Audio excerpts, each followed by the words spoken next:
పసుపు కుంకుమతో పాలు పన్నీటితో శ్రీగంధపు ధారతో పంచామృతాలతో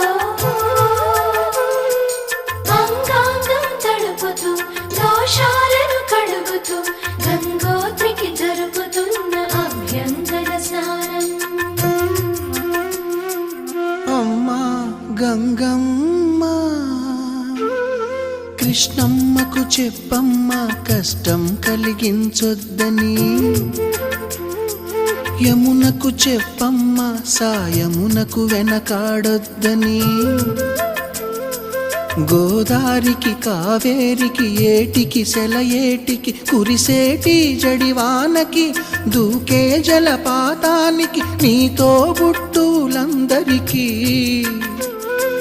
చెప్పమ్మా మా గంగ.